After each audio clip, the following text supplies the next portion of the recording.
What is up, everybody? It's your boy. Oh God, that's very YouTube-y appropriate, huh? It's Yeager with yet another round of Yeager After Dark, featuring Loki playing with the ball. Let's kick it off with Elevation with Mark Henry, Eddie Kingston, and Tony Schiavone on commentary. We had Thunder Rosa kick it off as she typically does. She went up against a woman named Kayla Sparks. Apparently, she's been wrestling since she's 13, but then took a 10-year hiatus and has her first match back against Thunder Rosa. Boy, oh boy. Wrong woman to debut back against. Looks like NYC, as much as everybody else in the world loves Thunder Rosa. I mean, they really pop for her.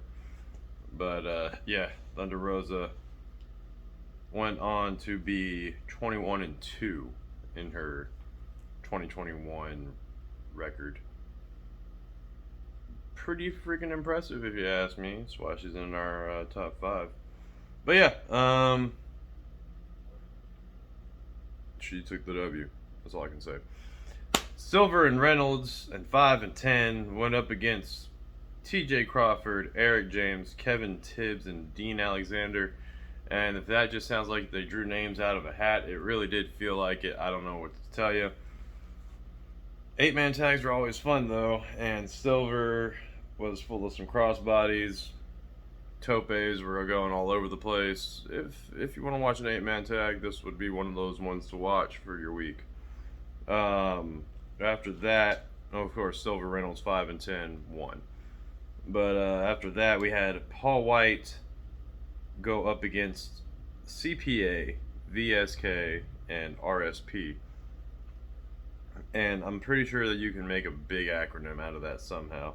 But I'm calling these 3 individuals the acronyms. If they ever tag again, it's going to be interesting. But yeah, Paul White pretty much manhandled these 3 guys. The Gun Club surprisingly came out to watch, despite being, antagonistic to Paul White. They just stood at the top of the ramp and were cheering on Paul White and, doing some passive-aggressive complimenting, I guess. It was interesting. We'll see where it goes with them. After that, Elevation decided to go on a promo promo marathon of a bunch of different wrestlers getting ready for Dynamite's Grand Slam from last week. First we had a Brit promo talking about beating Ruby. She's done the first women's pretty much everything. First women's main event, and so on and so forth. Sorry, I had a brain fart and couldn't name off the rest.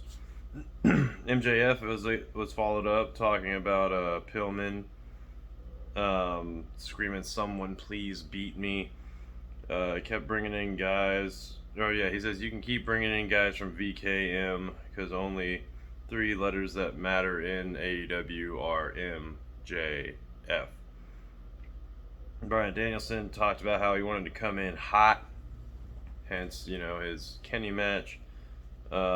His match with Kenny felt like magic. He said it's hard to say it's his hardest match ever because it was just so much fun. Men of the Year started bragging about their run in on Jericho and how what you saw was an example of what they intend to continue to bring while they're with America Top Team.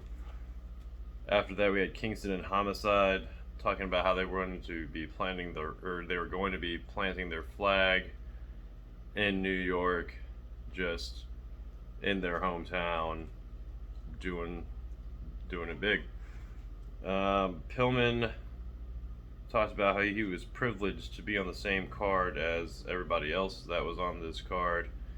Hey, I can respect that because shit, look at the talent that was there.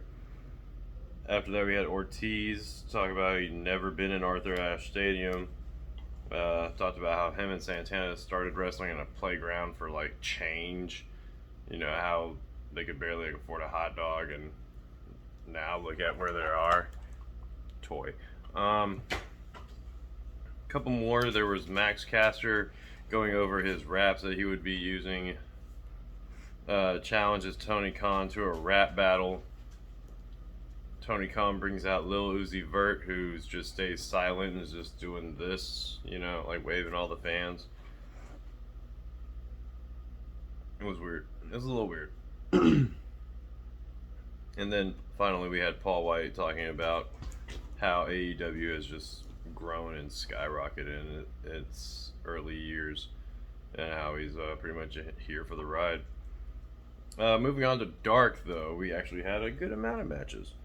We started off with Santana Garrett giving a little promo about how she's going to be premiering, and Diamante started to do a little interruption, and then they started a little bit of a brawl in the interview area, to which they had to have referees and whatnot break that up. After that, the first match, hey, it's Thunder Rosa again, going up against Nikita Knight. Now, Nikita Knight is spelled Knikita, Knight. Kind of cool. You know, Thunder Rosa always puts up a good match, and Nikita was actually looking good. After that, we had Private Party versus Carly Bravo and JDX. Private Party was more heelish in this compared to last week's review. They did a bunch of like things like repeated stomps, like, you know, and like until the ref pretty much broke them up. But yeah, of course, Private Party came away with that W. Kiera Hogan went up against Layla Gray. I mean, guys, fellas, this was the match that y'all should be paying attention to, because Kiera Hogan and Layla Gray, though. But to continue with my review here, Kiera Hogan takes the win. After that, we had 10 go up against another big guy named Brandon Gore. Strong. It's a nice strong or big man match, but not like in a big man match way. But yeah, good match overall. After that, we had my first I wonder who's gonna win between Cesar Bononi and Adrian Jowd, making his AEW debut, go up against Ryzen and Jake St. Patrick, names that y'all should be familiar with by now. Cesar Bononi and Adrian Jowd actually put in a good show, and yeah, they took over for the win. I mean, everybody involved was good, but yeah, those two took the W there. After that, we had Lance Archer versus Arjun Singh, and I swear, after I thought Lance Archer might be done with the whole throwing the opponent in to the ring gimmick, he comes dragging Arjun Singh out there, threw him into the ring, freaking threw him outside of the ring, just dominated him. After that, we had Ricky Starks in his first match in a while go up against Darius Lockhart. And, I mean, you see why he's your FTW champion in this match. Give it a watch.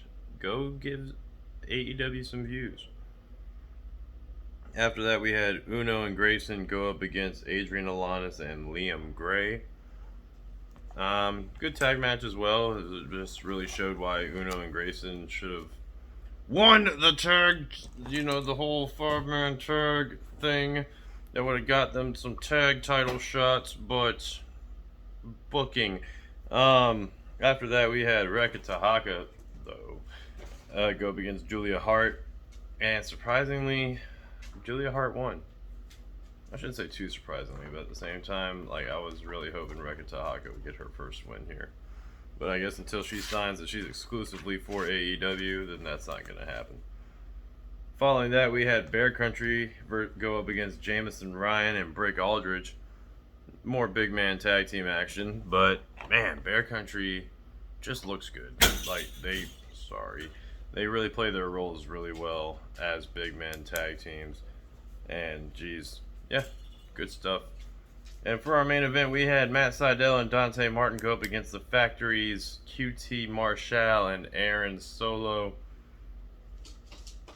Really showcased, this is a long match, and it really showcased Matt Sydal and Dante Martin's teamwork. They're both high flyers, they both do a lot of flippy shit, as some people like to say. It was a good match, also worth the watch. And to to be honest, that's it. That's all I got. That's all the material. All that's in here is, oh shoot, I shouldn't show you the book. The book is sacred. But that's all that has been seen and recorded and processed. And I can only wait now to show you again what has been going on next week on Elevation and Dark, to be recorded on Wednesday or Thursday. We'll leave it up to me because I'm the one doing this, obviously. But let me give y'all two sweet bam. And till the next time, tag out.